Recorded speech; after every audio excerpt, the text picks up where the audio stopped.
Good morning सभी student को। चलो आज DLCS एजुकेशन सेंटर में आप सभी को स्वागत है।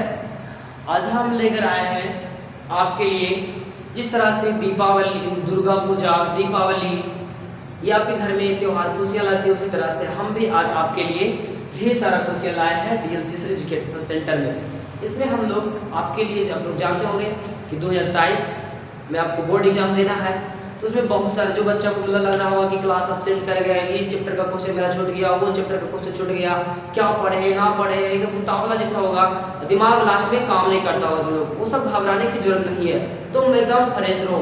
मेरा वीडियो प्रत्येक दिन शाम को 1 घंटा देखना है और चैप्टर बाय चैप्टर प्रत्येक दिन रेगुलर क्लास कराना है। इसमें हम लोग तुम लोगों को साथ ही साथ प्लस पॉइंट ऑफर देने वाले हैं। ये मतलब एक है कि 2013 से लेकर 2022 तक का जितना भी क्वेश्चन पूछा गया है, सब क्वेश्चन को हम लोग चैप्टर बाय चैप्टर सोल्यूशन करेंगे। और इसको लगाने के बाद एक भी बंदा का ऐसा नहीं होगा कि वो एग्जाम में अच्छे मार्क्स नहीं ला पाएंगे, बहुत अच्छा मार्क्स लाएंगे। ठीक है, आज हम टाइम ना गवाते हुए हमारा साइंस का बुक फिजिक्स को चालू कर लेते हैं। सबसे पहला चैप्टर है हमारा प्रकाश का परावर्तन, रिफ्लेक्शन ऑफ लाइट। इसमें कुछ बिंदु है, जैसे प्रकाश, सबसे पहले हम लोग पढ़ेंगे प्रकाश का परावर्तन। तो प्रकाश क्या है, सबसे पहले प्रकाश के बारे में जान लेते हैं, उसके बाद हम लोग प्रकाश का परावर्तन के बारे में जानेंगे। तो सबसे पहला क्लास है प्रकाश, तो प्रकाश के बारे में जानेंगे। उसके बाद प्रकाश के स्रोत क्या है, प्रदीप्त वस्तुएं, दीप्तमान वस्तुएं, अप्रदीप्त वस्तुएं, परिकिरणन, प्रकाश की किरण, किरण पुंज, पारदर्शी पदार्थ, पारभासी पदार्थ और पारदर्शी पदार्थ, ये सब प्रकाश से रिलेटेड बिंदु हैं। तो उसके बाद सबसे पहले हम जान लेते हैं प्रकाश क्या है। ठीक है, तो चलो मेरे साथ इधर बोर्ड पे ध्यान रखना। हेलो, इधर देखो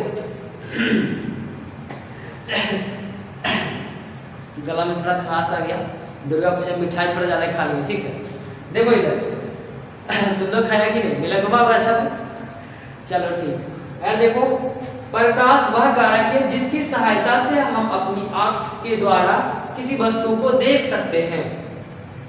यहाँ पे क्या सर, आंख नहीं रहेगा तो हम किसी वस्तु को देख नहीं पाएंगे, या प्रकाश नहीं रहेगा तो हम किसी वस्तु को देख नहीं पाएंगे? अच्छा बता दो बात में, क्या आंख रहेगा तब हम किसी वस्तु को देख पाएंगे, या प्रकाश रहेगा तब किसी वस्तु को देख पाएंगे?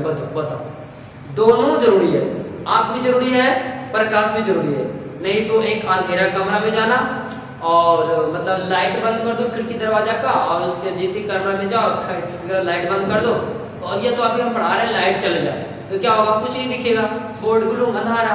तो इसमें क्या होगा, प्रकाश चल गया तो मेरे पास आंखें की नहीं है, तो वस्तु काहे नहीं दिख रहा है। यहाँ समझ में आ गया होगा तुम लोग को कि प्रकाश की सहायता से हम किसी वस्तु को देख सकते हैं, प्रकाश की सहायता से अपने आंख के द्वारा, है ना। चलो आज कर लो, प्रकाश वह कारक है जिसकी सहायता से अपने आंख के द्वारा हम किसी वस्तु को देख पाते हैं। ठीक है, अब आगे फिर चल लेते हैं। दूसरा बिंदु क्या है, प्रकाश एक प्रकार की ऊर्जा है जिसे गमन करने के लिए माध्यम की आवश्यकता नहीं होती है। ठीक है, और प्रकाश हमेशा सीधी रेखा में गमन करती है, ये तो सही है। और क्योंकि देखा होगा प्रकाश की किरणें जब टॉर्च मारता होगा, ऐसा कभी देखा इधर इधर गति कर रहा है, ऐसा नहीं, जब भी मारता होगा सीधा जाता होगा। ठीक है, तो प्रकाश हमेशा सीधी रेखा में गमन करती है। और प्रकाश एक प्रकार का विद्युत चुंबकीय तरंग है। इस तरह से देखो, प्रकाश कैसे, प्रकाश एक प्रकार का विद्युत चुंबकीय तरंग, इसी इधर से उधर जाने के लिए किसी मतलब माध्यम की आवश्यकता है। जिस तरह चुंबक ऐसे लगाओ, किसी वस्तु को खींच लेता है, ऐसे लाइट मारो खुद अपना उधर चल जाएगा। ठीक है, या देखो निर्वात, निर्वात या हवा में प्रकाश की चाल सबसे अधिक होती है। प्रकाश का चाल क्या होता है, निर्वात या हवा में सबसे अधिक होता है। तो कहाँ सबसे अधिक, कहाँ पे, किसमें कितना होता है, ये हम देख लेते हैं। हवा में प्रकाश की चाल 3 × 10⁸ मीटर प्रति सेकंड होता है। जल में प्रकाश की चाल 2.25 × 10⁸ मीटर प्रति सेकंड होता है।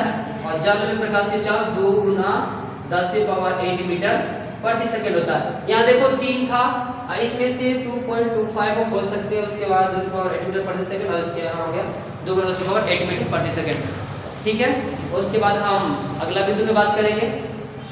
अब अगला बिंदु पे हम बात करेंगे, इसके बाद दूसरा टॉपिक लेंगे, ये वाला प्रदीप्त और अप्रदीप्त वस्तु क्या है। तो चलो अब आगे टॉपिक हम देख लेते हैं, प्रकाश का स्रोत है। प्रकाश का 2 स्रोत होता है। हम देखते हैं कि प्रकाश जो होता है कितने तरह के वस्तु से निकलता है। दो तरह के वस्तु, एक तो हो गया मतलब प्राकृतिक बोले तो भगवान के द्वारा बनाया गया वस्तु से एक मानव खुद बनाया। इसे देख लो प्राकृतिक स्रोत में क्या क्या आ रहा है, एक आएगा सूर्य, तारा और जुगनू, और दूसरा आ रहा है बल्ब जो मानव निर्मित, जो मानव बनाया, हम लोग जो बनाए हैं, मतलब हो गया बल्ब हो गया, लालटेन हो गया, दिया हो गया, ये हो गया मानव निर्मित स्रोत। इसमें सर क्वेश्चन आएगा आपका ये पूछेगा प्रकाश स्रोत क्या है, तो प्रकाश स्रोत किसे कहते हैं, वैसा वस्तु जिससे प्रकाश उत्सर्जित होता है उसे क्या कहते हैं, प्रकाश स्रोत कहते हैं। इसको डेफिनेशन खुद लिख लेना तुम लोग, मतलब प्रकाश का स्रोत क्या है पूछेगा तो बोलना है तुम लोगों को, जिस वस्तु से प्रकाश निकलता है या प्रकाश उत्सर्जित होता है उसे प्रकाश स्रोत कहते हैं। प्रकाश स्रोत दो प्रकार के होते हैं, एक प्राकृतिक स्रोत, दूसरा मानव निर्मित स्रोत। प्राकृतिक स्रोत के कुछ एग्जाम्पल हो गया सूर्य, तारा, जुगनू, और मानव निर्मित स्रोत का एग्जाम्पल हो गया बल्ब, लालटेन और दिया। अब आगे हम चल देते हैं, देखो पृथ्वी, सूर्य जो है, सूर्य पृथ्वी वासियों के लिए प्रकाश का सबसे बड़ा स्रोत है। हम लोग जान रहे हैं मतलब अगर सूर्य का प्रकाश नहीं रहेगा तो पेड़ पौधा का खाना नहीं मिलेगा, और वही बहुत से जितना भी स्थलीय जीव है और सब लोगों के लिए खाना उपलब्ध करना मुश्किल हो जाएगा। सूर्य जो है पृथ्वी पर का सबसे बड़ा प्रकाश का स्रोत भी है।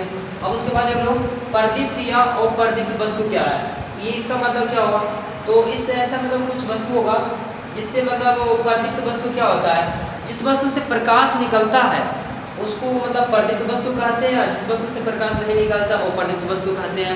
वस्तु के आधार पर उसको दो भागों में बांटा गया है, जिससे निकल रहा है प्रकाश उसको हम बोलते हैं प्रदीप्त वस्तु, जिससे प्रकाश नहीं निकल रहा है उसको अप्रदीप्त वस्तु बोलते हैं। जैसे जलती हुई बिजली का बल्ब हो गया, और सूर्य हो गया, जुगनू हो गया, ये सबसे प्रकाश निकल रहा है, हीरा हो गया, ये सब प्रदीप्त वस्तु आ जाएगा। और अप्रदीप्त वस्तु जिससे प्रकाश नहीं निकल रहा, जैसे टेबल, कुर्सी, पेन, दीवार, ये सबसे प्रकाश नहीं निकलता है, ठीक है। अगर ये सबसे निकलता तो रात हो भी नहीं करता। चालू कीजिए। देखो 4 टॉपिक पढ़ लिए थे, 5वां में याद कहा जाता है प्रकाश का परिकिरण क्या है। प्रकाश का परिकिरण आखिर क्या है, मतलब ये समझ रहे हैं जैसे लाइट देखो हम यहाँ जलाते हैं तो यहाँ नहीं बल्कि अगल बगल पूरा फैल जाता है। जैसे हम किसी वस्तु को देख रहे हैं, टॉर्च उस पर मारते हैं तो अगल बगल में भी क्या हो जाता है, इंजन हो जाता है, लाइट आ जाता है। इसका मतलब क्या है कि मतलब जो प्रकाश हम ऐसे सीधे बांटते हैं तो वायुमंडल में जो धूलकण होता है ना, वो धूलकण प्रकाश को अवशोषित कर लेता है, फिर चारों ओर फैला देता है, तो इसीलिए उस कमरा को पूरा इंजोर हो जाता है। जिससे हम अगर बाहर टॉर्च इस तरह से सीधा मारते हैं, टॉर्च इस तरह से बोर्ड पे, तो यहाँ तो होना चाहिए लाइट, पर देखता होगा इधर इधर दोनों सारे साइड लाइट आ रहा है, तो उससे क्या होता है ना, यहाँ जो धूलकण होता है उसमें प्रकाश जाता है, उसको कण में टकराता है, वो थोड़ा इधर फैला देता है चारों ओर, इस कारण से इंजोला हो जाता है, ठीक है। तो प्रकाश के परिकिरण के कारण ही इंजोला होता है, इसको समझ लेते हैं। सूर्य से आता प्रकाश जब वायुमंडल के कणों पर पड़ता है तो वो कण प्रकाश को अवशोषित कर पुनः चारों ओर फैला देता है। इस घटना को प्रकाश का परिकिरण कहते हैं, ठीक है। जैसे देखो तुम लोग जानता होगा अंतरिक्ष यात्री को आकाश का रंग काला दिखता है, काला क्या दिखता है, तो वहाँ पे वायुमंडल नहीं है, तो वहाँ पे जो है आपका सूक्ष्म कण नहीं है, धूलकण नहीं है जो प्रकाश को रोक सके, जो चारों ओर फैला सके, इसी कारण से प्रकाश जो है अंतरिक्ष का रंग जो है काला दिखाई पड़ता है, ठीक है। तो यहाँ पे देख सकते हैं, पर फिर से देख लो, इसको याद करो, सूर्य से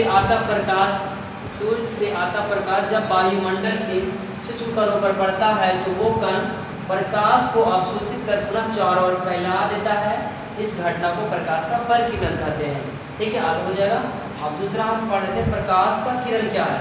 प्रकाश का किरण क्या है, सीधी रेखा में चलने वाली प्रकाश को क्या कहते हैं, प्रकाश का किरण कहते हैं। किरण को ए बी सूचित किया जाता है, इस तरह से देखो, सीधी रेखा में चलने वाली प्रकाश को क्या बोलेंगे हम लोग, प्रकाश का किरण बोलेंगे। आगे हम लोग पढ़ेंगे किरण पुंज किसे कहते हैं।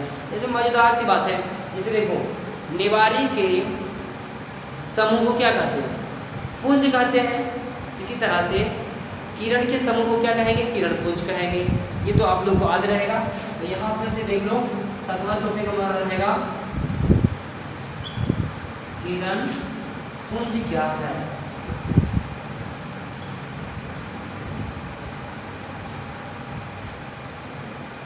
तो इसको किरण पुंज क्या है, क्या बोलना है, मतलब बोलेंगे इसको प्रकाश के किरणों के समूह को किरण पुंज कहते हैं। प्रकाश के किरणों के समूह को किरण पुंज कहते हैं। किरण पुंज 3 प्रकार के होता है, जो आगे हम लोग अभी पढ़ेंगे। किरण पुंज 3 प्रकार के होते हैं।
तीन तरह का किरण पुंज होता है, अभिसारी किरण पुंज, समांतर किरण पुंज और अपसारी किरण पुंज। इसको याद करना बहुत ईजी है।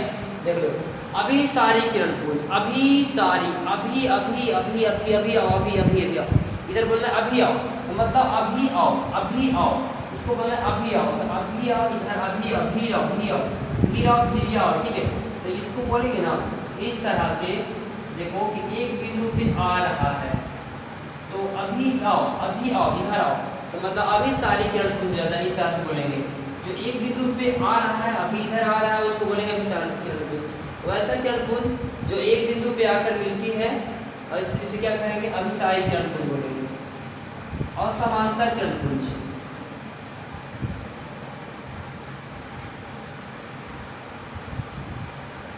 इस तरह थोड़ा नीचे लिखिए।